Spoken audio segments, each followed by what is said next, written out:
heard this idea once that in a relationship, you're fighting against the problem together, but you're on the same team.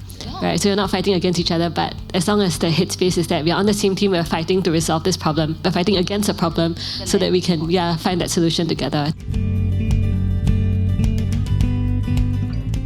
Hello and welcome to the Connect 2 podcast. I'm Aaron and I'm your host for this episode.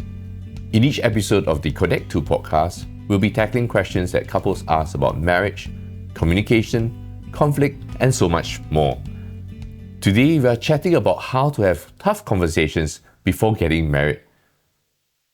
Let me welcome back the guests with us on the podcast. They are Elvin and Esther Foong, who have been married for 16 years, and Grace Chua, a newlywed. Elvin and Esther are family life educators and founders of the Treasure Box Singapore, a company that resources and trains parents to better understand their children and build stronger relationships with them. And Grace is a certified dating coach and the founder of htht.co. So thank you for joining us today. Can you share with us a time when you had a tough conversation with your spouse? What went well, or maybe what didn't go so well? So the story we like to tell is that because we got married so young and without any real preparation, right? Like I said, we went in very idealistic, very naive. Remember when we got married, straight away my parents were like, hey, you know what? The church is organizing this like a marriage growth seminar, like a retreat in JB. You all should go. And like, isn't it for like people who are struggling with marriage? No, you should go. As it turns out, we were struggling. But when we got there, within like a day of us getting there, I remember we turned to each other like, I want to go home. I don't want to be here. Because one of the first exercises we did, I remember, was we had to fill up like this form, literally, how well do you communicate? Then all the different topics, right? So one of the topics was finance. How well do you communicate on the topic of cash, money, right? How do you use your money? So I had happily we communicate very well, 5 out of 5 stars. In actual fact, out of like 10 items, he take I take 5 for almost everything. Because I'm like, I think we're great, right? And then the next exercise is supposed to compare. And then mine was all like 1, 2, 1. If then there's like, 0, I would have put 0. Then I was very offended because I'm like, why would you put 1 for... So for example, the finance, I'm like, why would you put 1? And like, I asked him, why would you put 5? I put 5 because I know how much you earn, you know how much I earn, we know how much is the bank account, go la ma, enough already, right? Yeah, so my concept of finances is like, how much are we going to save? How much are we going to give our parents? Actually, there was a whole list of things that I feel we have not talked about. Yeah, we never thought to talk about it too. So that's how like we really got into a heated argument right there at a marriage growth seminar.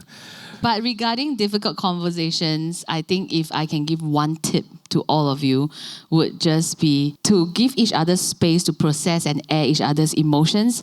And one more tip, hold your first thought. Do not let your first thought in a disagreement just come forth. Because the first thought always is the rawest, unprocessed, and likely the most hurtful. So if you can hold in that first thought, you start processing, then the second thing that you are able to speak will start to make sense. Okay? This actually is applicable for any conflict or disagreement. So don't let your tongue spurt out the first thought. How about you, Grace? I guess what has been helpful for me is in the very early stages of us dating, we kind of agreed that when we are raising stuff, it's really for the betterment of the relationship. So whenever issues arise, it's because we want to find that agreement or alignment or get on the same page or understand each other, where each other's coming from. So I think definitely, having the empathy and that curiosity about where each other's coming from has always been the approach that we've taken into wanting to hear from the other person's perspective. But I think I can think of one incident that really went bad. Earlier I said that we have like great communication, like good confrontation. So sometimes my husband makes offhand racist remarks. And that would be like a huge red flag, right, for many people. But I mean, it's the reality, not everybody is perfect and everybody has their own issues. Nobody is 100% green flag, right? And with him, sometimes he makes racist remarks. And as I unpack it and I understand it, it's also because, he grew up in a kind of household with certain kind of exposure. And so therefore, that's where it comes from. And there was this one day, I think he was just making remarks again. And then I, of course, started with actually, why do you think about it this way? Then offering my own opinion, But I felt like the conversation got to a point where he just kept going on. And I felt like I couldn't get through to him. And I really couldn't take it anymore. So I just exited the conversation. So I just walked away. So I walked away from the conversation and I went to the toilet because I needed to cool down. Otherwise I felt like I would have exploded. Yeah. And then afterwards I came back and then I realized that he had left and he didn't just leave the chat, he like left the building. Like he literally got in the car and drove off. And then I was like so hurt. I just left the conversation, then you left me at the restaurant by myself. Yeah, so it was really, really bad lah. So I called him and he was upset, I was upset. Then we met together and we sat down and we just debriefed it, right? And I think it also took some time for us to understand how and why we responded in that way. And I think for me, I was trying to manage my emotions. I didn't want to shout. I didn't want to flare up like to his face then, but I didn't know how else to deal with it, right? So to me, exiting the conversation was the best way I knew how. But for him, he took that act of leaving the conversation as leaving the relationship. Like, I'm done with you. I don't want to like be with you anymore. So he was very hurt. And we totally like interpreted the actions that we took very differently. I mean, I guess what was the lesson I learned from there is, I think even just recognizing within ourselves when the points that we have like totally triggered and we're like, okay, we need to like take a pause from this conversation. And then what do we say to let each other know that this is where we are right now emotionally? And like, how do we pause from here and restart this conversation another time, another day? We have a lot of differences, actually, okay? But of course, being friends for so many years and then surely a lot of rubbing. With what you are looking at right now is many, many years of work. The first huge difference is I was a Chinese lit major and he's an English linguistic major. So this difference is enough to say that we can't communicate. We use sign language at home. Yeah, usually we sign. Okay, so regarding that first thought thing, it happened actually quite regularly in a particular area, which is our definition of vacation. My definition of vacation is, if I really pay money, so much money, buy an air ticket, I fly to that country, what should I do? I should explore the history, I should explore the museum, I should at least climb a mountain. You know, I spend money to go there, but that's my definition. Like, at least go, you already fly there, you know. Surely you want to do all these things to know more. But Elvin's definition of a good vacation is... Right, you already pay money to go there, might as well relax.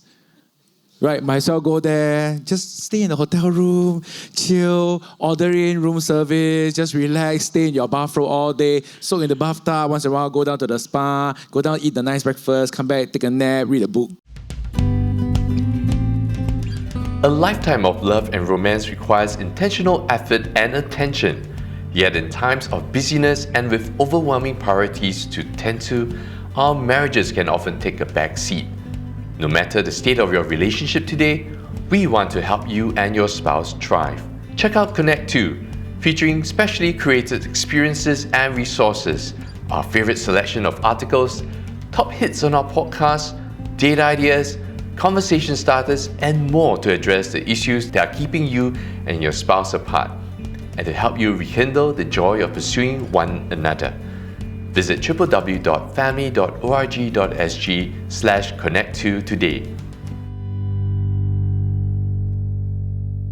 Okay, so you see, this may seem like so superficial. It's just a vacation. That's the thing, okay? right? So like, it seems very trivial, but at the heart of it, there are deeply held beliefs and values. Regarding that are rest, being regarding the definition of rest. Yes. And honestly, it became like almost every year in November, this conversation will arise. Hated planning holidays. Because when I was a civil servant in MOE, that means that is the time we holiday, right? So regarding this first word, so I think it's equivalent to those things like, but that's such a waste of time. That's such a waste of money. That's so silly. That's so stupid. Or like, that's so, it's just not worth lah. So it came out this way and then he clamped up. So that's why I say first thought, don't say. But I think we grew in our communication. So that was easily after about 8 years, okay? That one time we were planning another trip. And this time I still have to consider my son wants to do what, my girl wants to do what. And then as a tiger mom, I need to make sure they learn about the culture and the heritage of the country. So many things were going into the itinerary, you know? And that's when he said, dear, I want to tell you something. Because I was like planning, totally, there's no slot for find a cafe, sit down, read a book, and then maybe soak our legs in some water. No. So that was when he said, I need to talk to you. I think I got to a point where I was like, if I don't say something, right, then I think this is, okay, the idea of compromise in any relationship, we must learn to give and take. But the problem is, if you are always the one giving or you're always the one taking, then it becomes very imbalanced. So I think I felt at the point, I'm like, I've been giving and giving and giving. And actually, I'm very miserable. So I said, I need to tell you. Told her, I was like, babe, actually, when you make these plans, especially when you say that my idea of rest is you lower the value of what I'm thinking about. I say it really, really hurts me because you're telling me that what I believe in is not important. Right, so I had that very frank conversation with her, but I think it wasn't like an angry thing. No, it was. That's why quarreling well, I think it's having conversation with one thing in mind, which is to solve it. We don't enter a quarrel or enter a difficult conversation with the intent of like, I want to win, because no one wins. Okay, when you quarrel to want to win, in the end, no one wins. So how we landed was we seek to try to find them where is that consensus we can achieve. And so now our holiday, there will be segments of we do nothing, and that's awesome.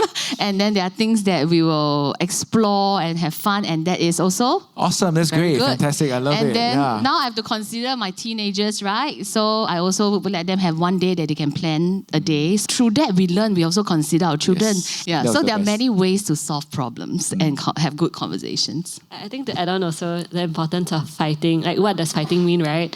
I heard this idea once that in a relationship, you're fighting against the problem together, but you're on the same team, right? So you're not fighting against each other, but as long as the headspace is that we're on the same team, we're fighting to resolve this problem. We're fighting against a problem so that we can, find that solution together. I think that approach really makes a difference. So in retrospect, what kind of skills do you think you have learned before, right, to handle such difficult conversations? I think for me, it's learning to sort of, for lack of a better word, divorce the person's view from the person.